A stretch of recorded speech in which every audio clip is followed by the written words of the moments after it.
특별한 보물이 몇 가지 있습니다.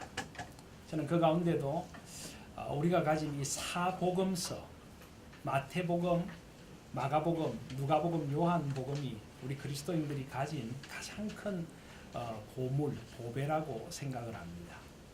물론 성경 66권이 다 하나님의 보배로운 선물이지만은 그 가운데도 저는 이 사복음서가 특별한 보석과 같이 아름다운 선물이라고 생각합니다. 그 이유가 무엇일까요? 그것은 바로 우리 이 땅에 사는 모든 인간들에게 가장 중요한 구원의 문제, 생명의 문제, 그 문제에 대한 해답을 가르쳐주는 보석, 그 보물이 바로 사복음서이기 때문입니다. 이 사복음서에는 보석과 같이 빛나는 우리를 위하여 오신 예수 그리스도의 아름다운 이야기가 사복음서 안에 가득 담겨 있습니다. 그 별빛 빛나던 그 밤, 우리 가운데 아기로 오신 예수 그리스도의 성탄의 그 보배로운 이야기, 우리 가운데 사셨던 예수님의 그 아름다운 이야기들, 예수님께서 어떻게 우리와 함께 하셨고 무엇을 가르치셨고 무엇을 해주셨는지, 그분의 다사로운 사랑의 손길들, 그분의 음성을 우리는 이 사복음서에서 만날 수 있기 때문입니다. 그리고 우리 모든 죄를 지시고 십자가로 나아가신 그 가슴 아픈 사랑의 이야기를 우리는 사복음서에서 읽을 수가 있습니다. 그리고 부활의 그 넘치는 한이와 생명의 이야기도 우리는 사복음서에서 만나며 우리의 영원한 생명을 노래할 수 있는 것이 바로 이 사복음서입니다. 하늘로 올리우신 예수 그리스도, 하나님 우편에 계신 그 주님의 소망을 노래하고 있는 것도 이 사복음서에서 우리가 만날 수 있는 보배로운 보석인 것입니다.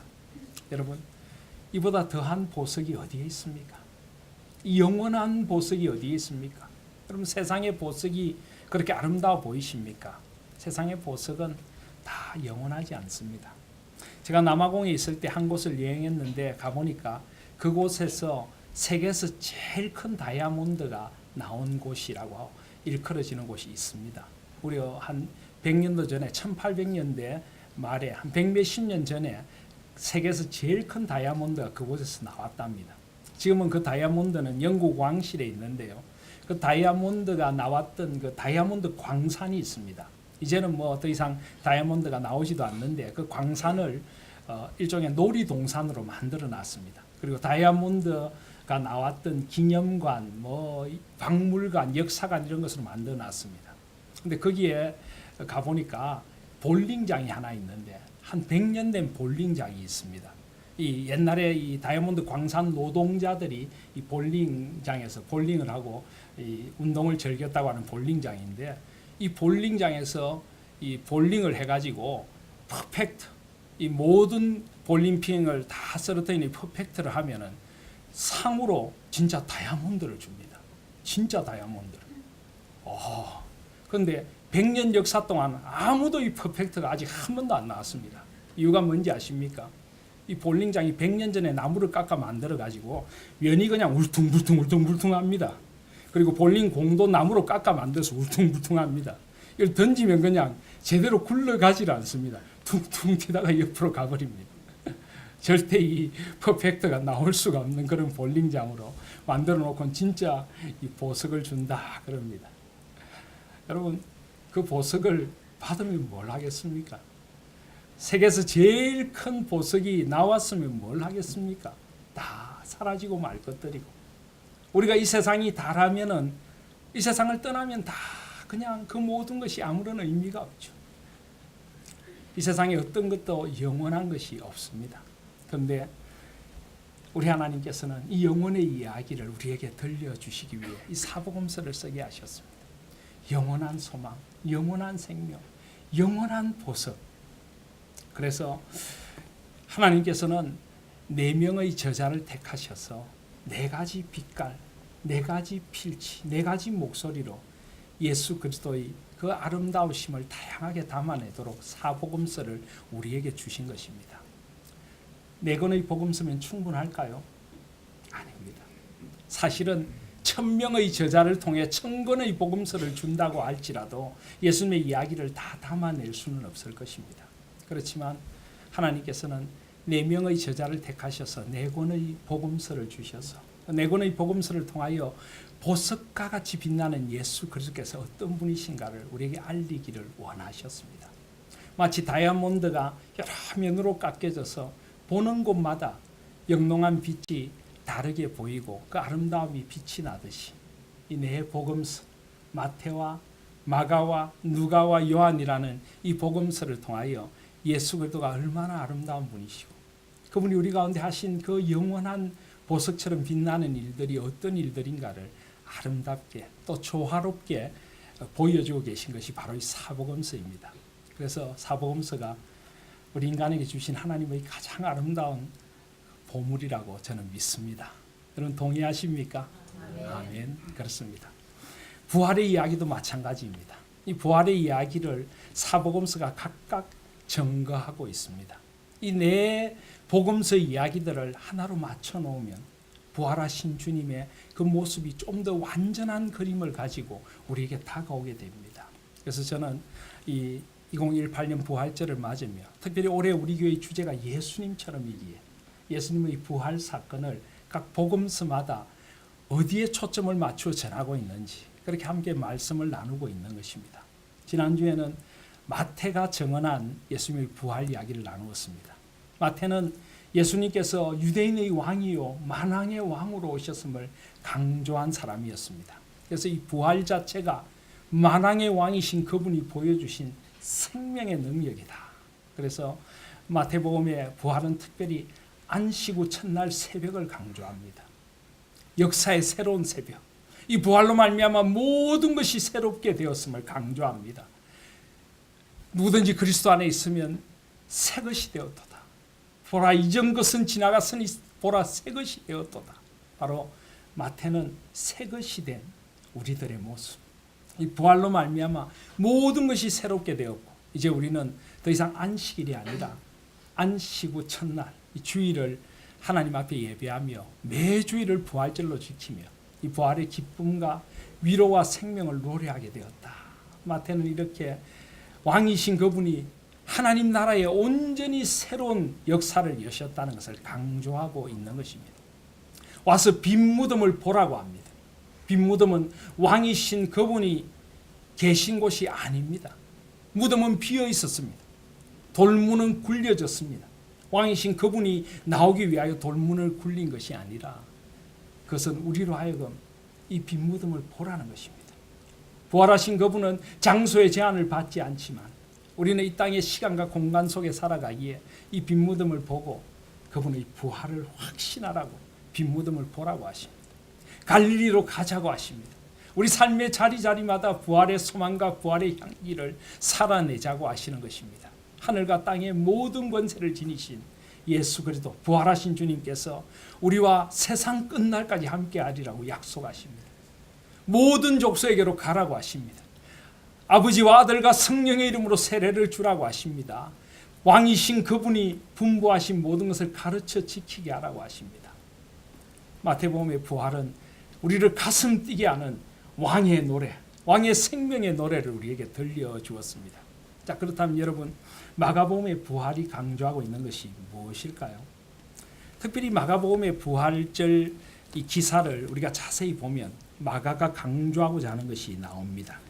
오늘 9절 말씀을 보실까요? 9절 말씀을 보시면 예수께서 안식 후 첫날 이른 아침에 살아나신 후 전에 7 귀신을 쫓아내어 주신 막달라 마리아에게 먼저 보이시니 마리아가 가서 예수와 함께하던 사람들이 슬퍼하며 울고 있는 중에 이 일을 알리매 그들은 예수께서 살아나셨다는 것과 마리아에게 보이셨다는 것을 듣고도 믿지 아니하니라.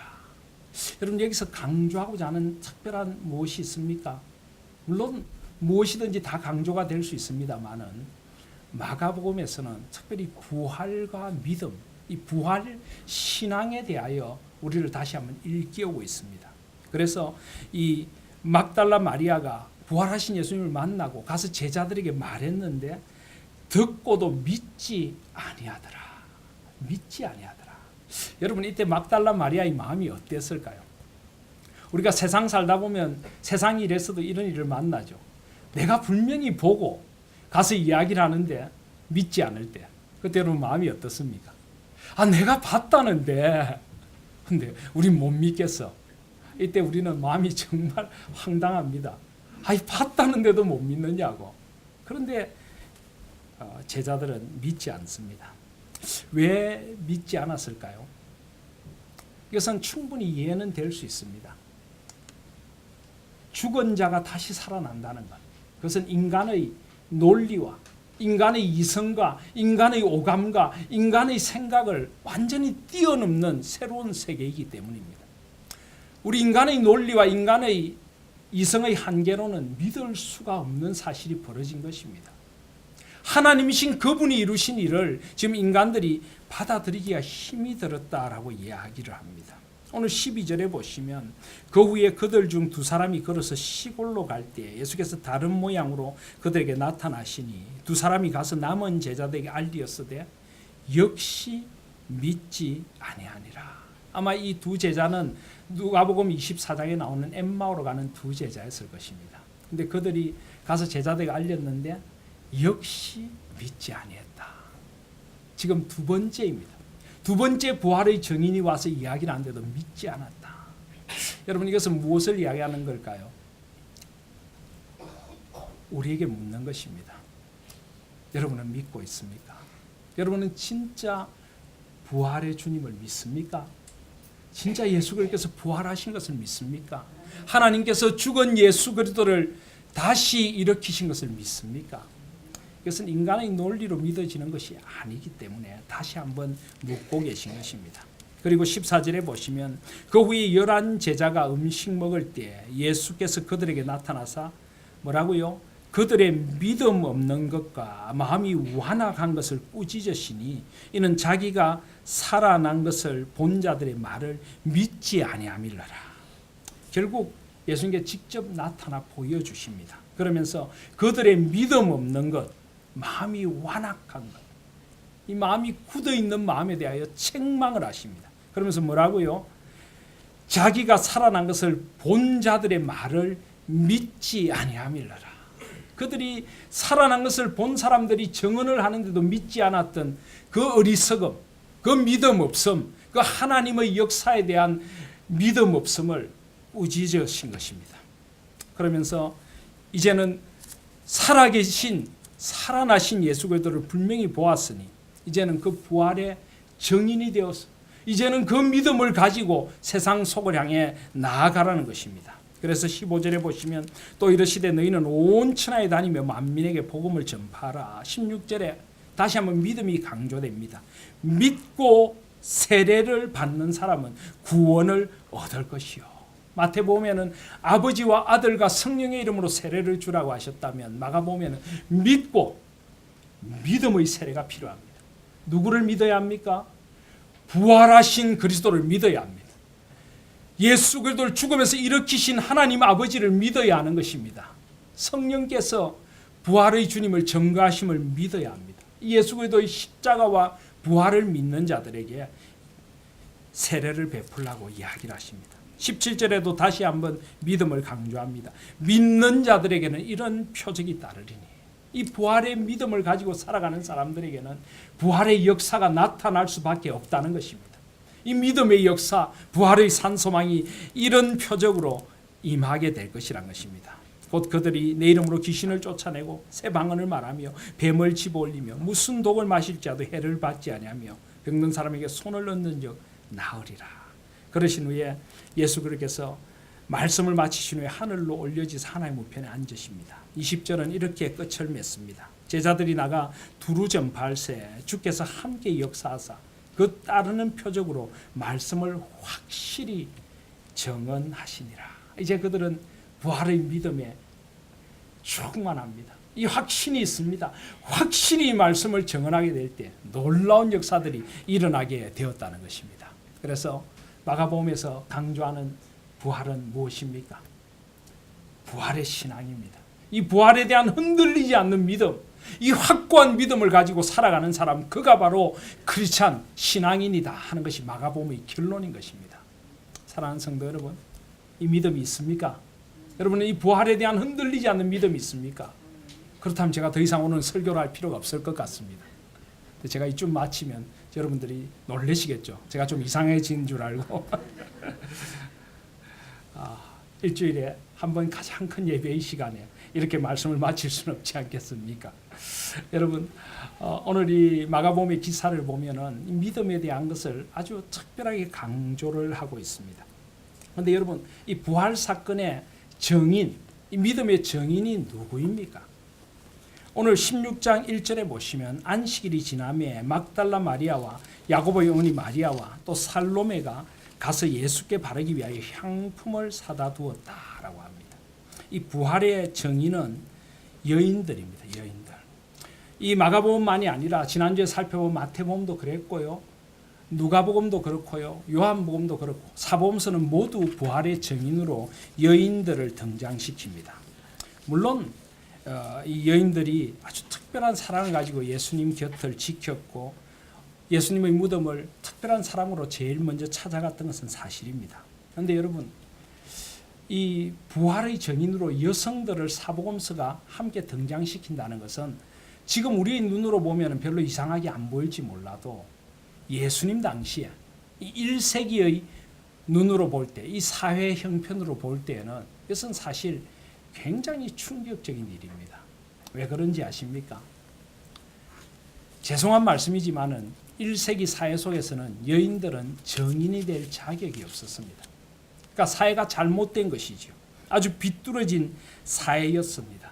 그래서 우리나라 옛날 전통적인 사회처럼 남존여비, 여인들을 아주 하대하고 여인들의 인권을 무시하던 사회가 예수님 당시의 사회였습니다. 여인이라든지 어린이라든지 사회적 약자에 대한 아주 무시가 아주 심했습니다.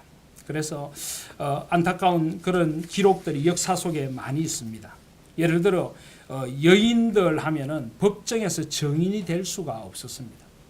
남자들은 두세 사람이 법정에 정인이 되면은 사실인 것으로 그것이 확정이 됐는데요. 여인들은 100명이 정인이 된다고 해도 그 법적인 증거로 채택이 되지 않던 이상하고 부조리한 세상이 예수님 당시의 세상이었습니다. 그래서 어떤 정신이 이상한 랍비는 여인들에게 율법을 가르치느니 차라리 율법책을 불태우는 게 낫겠다 이렇게 이야기한 기록도 남아있고요. 또 어떤 유대인들의 남성들의 기도문을 보면은 아침 기도문에서 그들은 아침에 일어나 오 천지의 주제이신 여호와 하나님이시여 저를 유대인으로 태어나게 해주셔서 감사하고 여인으로 태어나지 않게 해주셔서 감사합니다. 이런 이상한 기도를 드린 그런 시대가 예수님 당시의 시대였습니다. 여러분 이거 제 이야기가 아닙니다. 그 당시 사람들의 이야기입니다. 저는 그런 사람이 아닙니다. 그랬는데 그랬던 사회 속에서 지금 부활의 정인으로 사복음서가 한결같이 제자들이 아닌 여인들을 등장시켜 있다는 것. 여러분 그 이유가 무엇일까요? 왜 이런 사람들이 믿지 않을 정인들을 등장시킨 것일까요? 그것은 부활은 사람들의 정언을 필요로 하지 않는다는 것입니다.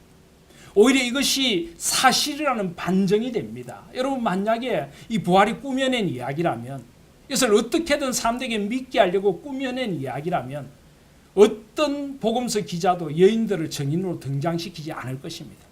어떻게든 제자들 가운데도 수제자나 가장 사람들이 믿을 만한 제자들을 등장시켜서 이야기를 만들어 내었을 것입니다. 그러나 사복음서는 어디에도 만들어내려는 노력을 하지 않습니다. 있는 그대로 일어난 역사의 사실을 그대로 기록하고 있기에 사람들의 정언이나 사람들의 합리화를 필요로 하지 않기 때문에 여인들을 정인으로 내세운 것입니다. 이것은 얼마나 놀라운 일인지 모릅니다. 그래서 사실 이 여인들을 정인으로 내세운 것은요, 부활의 정인으로 세우려고 한 것이 아니라 새로운 시대가 임했다는 것을 보여주는 것입니다. 이제 더 이상 여성들을 차별하고 여성들을 천대하던 시대는 지나갔다는 것입니다. 오히려 남성들보다 여성들이 부활의 정인으로 교회의 역사의 주역들로 이제는 나서는 새로운 시대가 임하게 되었음을 보여주는 것입니다. 갈라디아서 3장 28절에 보시면 너희는 유대인이나 헬라인이나 종이나 자유인이나 남자나 여자나 다 그리스도 예수 안에서 하나이니라. 이제 온전히 새로운 시대가 임하게 됐습니다. 그게 바로 예수님의 나라이고 하나님의 나라입니다. 마가복음 10장에 보시면 어린아이들을 예수님께 데리고 왔을 때 제자들이 꾸짖었을 때 예수님이 뭐라고 하십니까? 마가복음 10장 14절에 보시면 예수께서 보시고 노하시어 이르시되 어린아이들이 내게 오는 것을 용납하고 금하지 말라. 하나님의 나라가 이런 자의 것이니라. 하나님의 나라의 원리는 다르다는 것입니다. 이제 더 이상 여성들은 차별되는 존재가 아니라 하나님 나라에서 똑같은 인권을 가지고 하나님 나라에 귀하게 쓰임받는 그런 시대가 임했다. 이 새 시대가 임했다는 것이지 부활의 정인으로 그 시대에 내세우려고 한 것이 아님을 알 수가 있습니다. 그리고 이것은 이 여인들의 아름다운 헌신을 우리에게 가르쳐 주는 것이기도 합니다. 여러분, 하나님은 우리에게 은혜를 베푸신 하나님이십니다. 은혜를 선물로 주신 하나님이십니다. 그렇지만은 그 은혜를 갈망하는 자에게 하나님께서 더 큰 은혜를 부어주신다는 것을 믿으십니까? 이 여인들은 은혜를 갈망하는 사람들이었습니다. 예수님께서 십자가에 못 박히실 때 남자들은 다 뿔뿔이 흩어졌습니다. 죽어도 주를 배신하지 않으리라고 큰 소리치고 호응장담했던 베드로도 3번씩이나 예수님을 부인하고 도망쳐버리고 없었습니다. 그렇지만은 예수님의 십자가 밑에 누가 남아 있었습니까? 마가복음 15장 39절 40절에 보시면 예수님이 십자가 곁에서 멀리서 바라보는 여인들이 나옵니다. 멀리서 바라보는 여자들도 있었는데 그 중에 막달라 마리아와 또 작은 야고보와 요셉의 어머니 마리아와 또 살로메가 있었으며 이들은 예수께서 갈릴리에 계실 때 따르며 섬기던 자들이요 또 이외에 예수와 함께 예루살렘에 올라온 여자들도 많이 있었더라. 그리고 예수님의 시신을 아리마대 사람 요셉이 와서 빌라도에게 요청하여 그것을 무덤에 넣습니다. 무덤에 넣어두고 돌을 굴려 무덤 문에 놓음에 마가복음 15장 47절에 보시면 막달라 마리아와 요셉의 어머니 마리아가 예수 둔 곳을 보더라. 끝까지 주님에 대한 그 거룩한 사랑으로 예수님의 무덤까지도 지키고자 한 사람들이 이 여인들이었습니다. 마태복음 27장 61절에 보시면 거기 막달라 마리아와 다른 마리아가 무덤을 향하여 앉았더라. 무덤을 향하여 앉아 울고 있던 이들은 이 여인들이었고 이 무덤을 향하여 기도하던 이들은 이 여인들이었습니다. 그런 여인들에게 하나님께서 특별한 은혜를 베풀어 주신 것입니다. 이것은 부활의 정인으로가 아니라 하나님의 은혜에 동참하는 여인들의 이야기를 들려주고자 하는 의도인 것입니다. 자, 그렇다면 여러분, 부활의 정인은 누구입니까? 누가 부활의 정인이 될 자격이 있습니까? 우리는 왜 부활을 확실한 사실이라고 믿습니까? 그것은 바로 하나님께서 정인이시고 살아계신 하나님께서 예수 그리스도를 일으키신 것이 사실이고 하나님께서 그렇게 말씀하셨기에 우린 사실이라고 믿는 것입니다. 하나님께서 보내신 천사들이 증언하는 것이기에 우린 사실이라고 믿는 것입니다. 여러분, 이 부분이 사실은 굉장히 중요한 부분입니다. 우리는 이 믿음이라는 이야기를 많이 하죠. 믿는 자들. 오늘 주제는 부활신앙, 부활과 믿음에 관한 것입니다. 그런데 여러분, 이 믿음의 주체가 누구입니까? 믿음의 대상이 누구입니까? 제가 왜 이런 이야기를 드리는가 하면 저희들이 사는 시대는 21세기인데요. 21세기를 흔히 사상적으로 철학적으로 후기 현대주의 사회라고 부릅니다. 포스트 모더니즘, 포스트 모던 소사이어티, 후기 현대주의 사회라고 부르는데요. 그런 용어는 모르셔도 되고 아셔도 되지만은 이 시대의 이 사상적인 배경이 뭔지 아십니까? 이 포스트 모더니즘, 후기 현대의 사상의 구조, 그것은 절대적인 진리는 없다는 것입니다. 모든 것이 나의 주관적인 체험에 근거합니다. 그러니까 나 중심의 세상. 내가 믿을 수 있으면 진리고 내가 믿고 받아들이지 않으면 진리가 아닙니다. 예전에는 내가 믿든지 믿지 않든지 진리가 존재했는데 더 이상 사람들은 그렇게 생각하지 않습니다. 내가 받아들일 수 있어야 진리다. 내가 믿을 수 있어야 믿음이다. 모든 것이 나 중심입니다. 그래서 영어에 나라고 하는 I는 대문자 I로 씁니다. 소문자 I가 아닙니다. 물론 이것은 영어의 그 한 철자가 하나이기에 표기법의 혼란 때문에 그렇기도 하지만은 이것이 이 시대의 사조를 보여줍니다. 뭐든지 나 중심.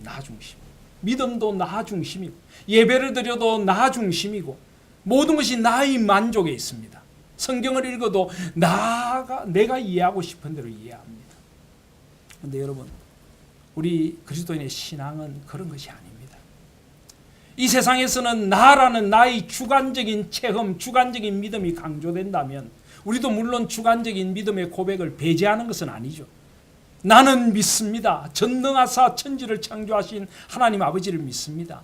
내가 믿는다는 것이 우리에게도 여전히 중요하지만 우리에게는 나보다 더 중요한 주관적인 나의 믿음보다 더 중요한 객관적인 믿음의 대상이 계십니다. 그분이 바로 하나님이십니다. 하나님. 내가 아니라 하나님이 살아계시고 믿음조차도 하나님께서 나에게 주신 선물인 줄 믿습니다. 하나님께서 나의 눈을 열어주셔서 그 믿음을 주셨고 그 살아계신 하나님이 예수 그리스도를 일으키신 것입니다. 그래서 우리는 주관적인 나의 믿음, 내가 믿어지느냐 믿어지지 않냐가 아니라 하나님이 살아계신 것이 확실한 사실이고 그 하나님께서 약속하신 대로 예수 그리스도를 일으키신 것이기에 이것은 더 이상 인간의 정언을 필요로 하지 않는 줄 믿습니다. 이것이 바로 성경이 주장하고 있는 것입니다. 성경은 애써 이야기를 맞추려고 하지 않습니다. 사복음서를 보면 이 여인들의 이야기도 조금씩 다르게 나옵니다. 여인들의 이름도 어떤 곳에는 두 사람만 나오기도 하고 어떤 곳에는 한 사람만 나오기도 하고 숫자도 조금씩 다르게 나옵니다. 왜 그럴까요? 이것이 모순으로 보이십니까? 아닙니다. 사람들은 누구나 자기가 느끼는 대로 서술을 합니다. 노르만 앤더슨 경이라고 하는 영국의 유명한 법률학자가 있는데 이분은 부활이 사실일 수밖에 없음을 조그만 책자로 썼습니다. 법적으로 증거를 써서 부활의 사실을 이야기를 했는데요. 그분에 의하면은 법정에서 재판을 할 때 또 변호사로서 자기가 법정에 나와보면은 모든 증인들의 말이 정확하게 일치하는 경우 숫자라든지 시간이라든지 정황이라든지 모든 증인들의 말이 정확하게 일치하는 경우는 100% 말을 맞춘 거래요. 인간은 그렇게 할 수 없답니다. 다 조금씩 다르게 정언할 수밖에 없고 복음서 기자들은 성령의 영감에 따라서 자기가 보는 대로 자기의 색깔대로 복음서를 쓰는 자유를 허락받은 것입니다. 하나님은 말을 맞추고 싶은 마음이 없으신 것입니다. 이것은 사실이기 때문입니다. 하나님이 살아계신 것이 사실이라면 이 믿음의 대상인 하나님께서 믿음의 근거인 하나님의 약속을 말씀을 통하여 이루신 것입니다. 그래서 우리는 말씀대로 믿는 사람들입니다. 나의 체험, 나의 주관대로만 믿는 사람이 아닌 것입니다. 내 마음에 의심이 드십니까? 그렇지만 하나님이 이 성경에 말씀하신 것이 진리인 줄 믿습니다. 내가 진리가 아니고 이 말씀이 진리라고 하시면 우리는 이 말씀을 따라가야 되는 줄 믿습니다. 하나님께서 진리라고 하셨기. 부활은 하나님께서 정언하신 사실입니다. 하나님의 천사가 정언한 사실인 것입니다. 그래서 부활은 의심할 수 없는 역사적인 사실인 것입니다. 그리고 여러분, 부활은 역사가 증거하는 사실이기도 합니다. 2000년, 예수께서 부활하신 2000년 동안 여러분 어떤 거짓말이 2000년을 가는 거짓말을 보셨습니까? 어떤 거짓말이 한 사람을 변화시켜서 예수 믿는 사람을 잡아 죽이러 다니던 사람이 주를 위하여 생명을 조금도 아끼지 아니하고 바치는 사람으로 변화시켰습니까? 어떤 거짓말이 한 유럽 저 대륙을 변화시켜서 예수 그리스도를 믿는 대륙으로 변화를 시켰습니까? 어떤 거짓말이 로마 제국을 무너뜨리고 그리스도의 나라가 되게 했습니까? 부활은 지금도 우리 가운데 역사하시는 사실인 줄 믿습니다. 그리고 거짓은 다 무너져 내렸습니다. 마태복음 28장에 보시면 지난주에 말씀해 보면은 예수님의 그 시체를 도둑질해 갔다 하는 도둑설이라는 게 있습니다. 여러분, 거짓말은 말이 안 됩니다.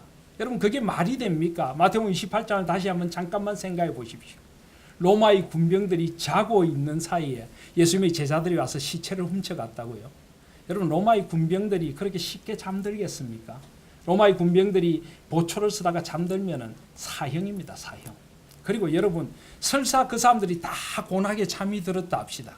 제자들이 와서 그 큰 무덤의 돌문을 굴러내고 예수님의 시체를 훔쳐가는데 깨지 않을 경비병들이 어디 있을까요? 그리고 잠잤다고요? 잤으면 예수님의 제자들이 왔다 간 걸 어떻게 보았습니까? 말이 됩니까, 여러분? 세상의 논리들은 이렇게 말이 되지 않습니다. 예수님의 부활이 워낙 초대교회에 널리 알려진 사실이고, 고린도전서 15장이 이야기하듯이 예수님이 부활하신 것을 500여 형제에게 동시에 보여주셨기에 초대교회에서는 온갖 거짓말들을 만들어서 예수님의 부활을 아니라고 하려고 했습니다. 왜냐하면 본 사람들이 너무나 많으니까요.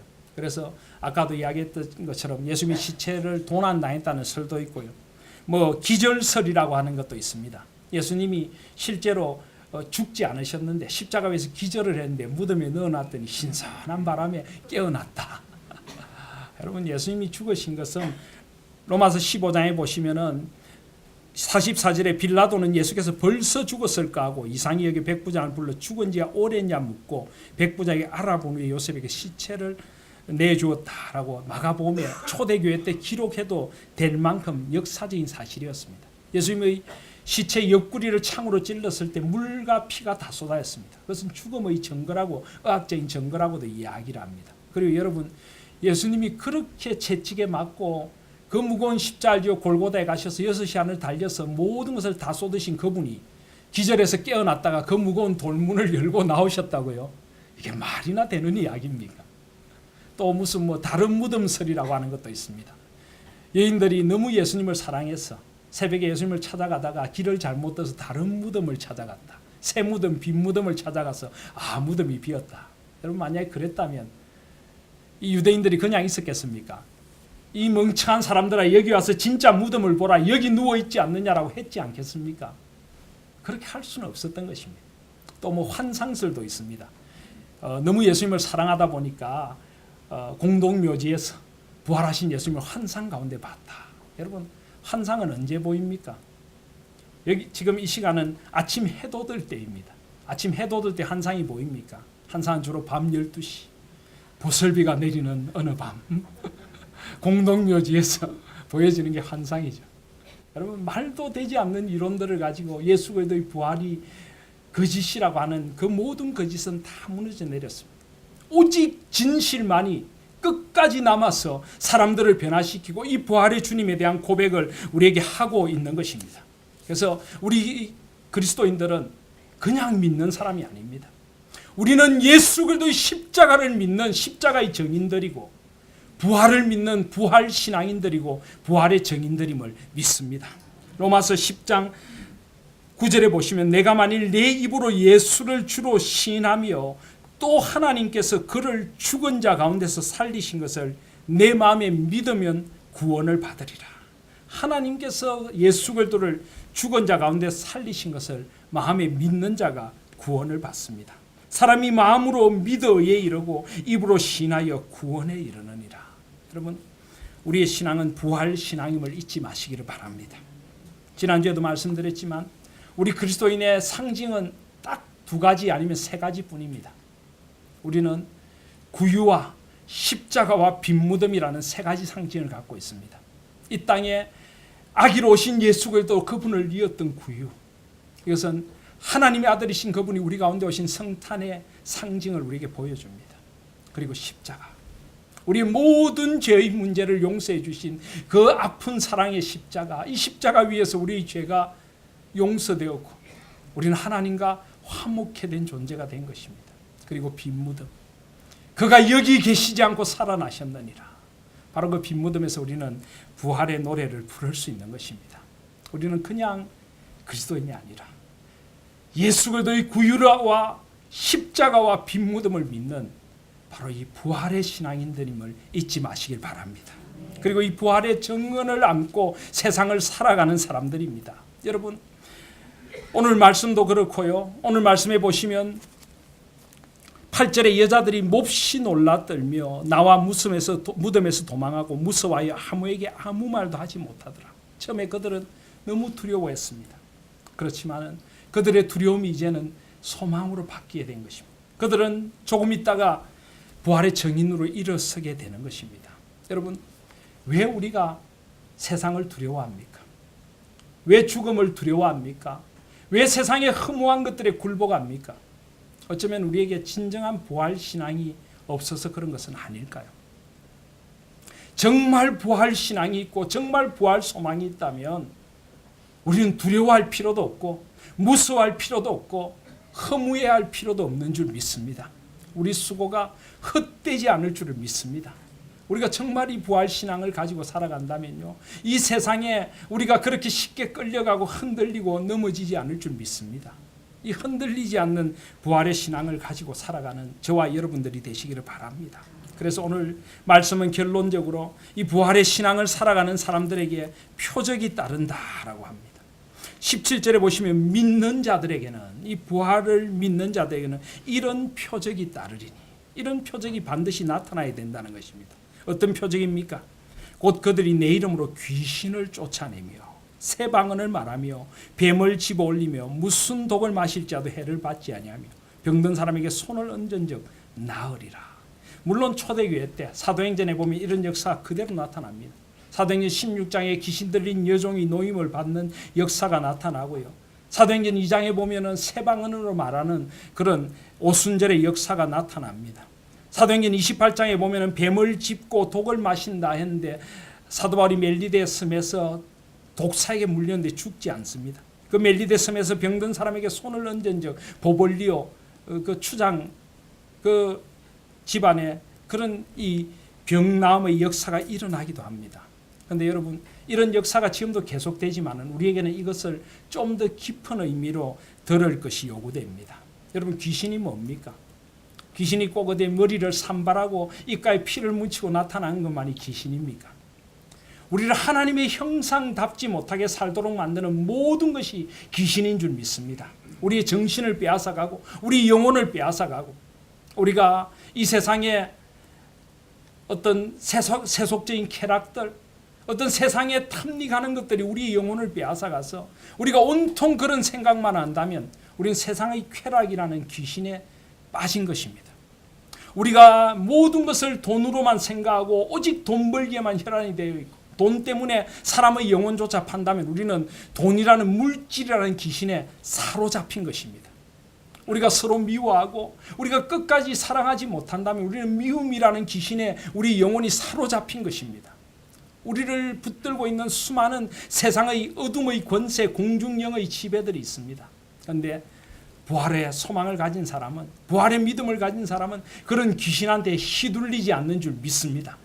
우리는 똑바로 부활의 생명을 가지고 부활의 신앙을 가지고 부활하신 주님과 함께 주님의 나라를 살아가는 줄 믿습니다. 더 이상 세상이 우리를 흔들 수 없습니다. 세상의 온갖 죄와 욕정이 우리를 지배할 수 없습니다. 우리는 부활의 주님께 사로잡힌 사람들이기 때문입니다. 모든 귀신을 이길 수 있는 능력이 부활의 능력에 있음을 믿습니다. 또 새 방언을 말하며, 새 방언, 사도행전 2장에 오순절에 방언의 역사가 일어났습니다. 여러분, 방언의 역사의 목적은 무엇일까요? 방언 기도는 하나님과 소통하도록 만듭니다.